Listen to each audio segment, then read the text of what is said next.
পানিহাটির ঐতিহ্যবাহী দণ্ড মহোৎসবে পুণ্যার্থীদের ঢল।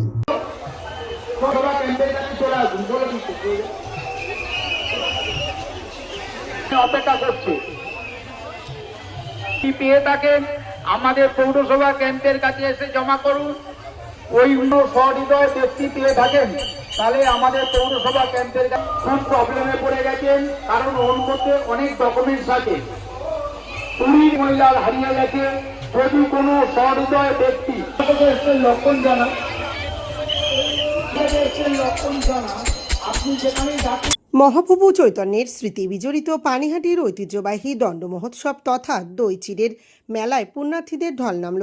এবার এই মেলা 510 বছরে পদার্পণ করল। পানিহাটির গঙ্গা তীরবর্তী মহোৎসবতলা ঘাটে আজ থেকে শুরু হলো ঐতিহাসিক এই মহোৎসব।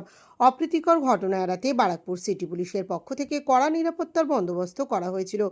ইতিহাস বলছে আজ থেকে 509 বছর আগে এই দিনটিতে তৎকালীন সময়ে হুগলি জেলার সপ্ত গ্রামের রাজার পুত্র রঘুনাথ দাস গোস্বামী নিত্যানন্দ মহাপ্রভুকে না জানিয়ে চৈতন্য মহাপ্রভুর কৃপা লাভের চেষ্টা করেছিলেন।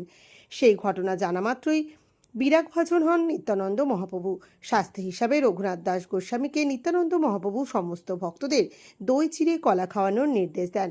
সেই নির্দেশ সাদরে গ্রহণ করেন রঘুনাথ দাস গোস্বামী। সেই সময়কাল থেকে পানিহাটি মহোৎসবতলা ঘাটে প্রতিবছর জ্যৈষ্ঠ মাসের শুক্লা ত্রয়োদশীতে পালিত হয়ে আসছে এই দণ্ড মহোৎসব। আরো 500 বছর এগিয়ে যাক, নিতাই চাঁদের করুণা, অহৈতুকী করুণা করে রঘুনাথ দাস গোস্বামীপাদকে দণ্ড দিয়েছিলেন। মহতের দণ্ডটিও আমাদের কাছে আশীর্বাদ। নারী পুরুষ বালক বৃদ্ধ মুচি মেথর ধনী নির্ধন মিলেমিশে একাকার করে দিয়েছেন নিতাই। তাই ব্রাহ্মণে চণ্ডালে করে খোলাখুলি কবে বা দেখেছি এর অঙ্গ। তার সাক্ষী হচ্ছে এই পানিহাটি দণ্ড মহোৎসবতলা।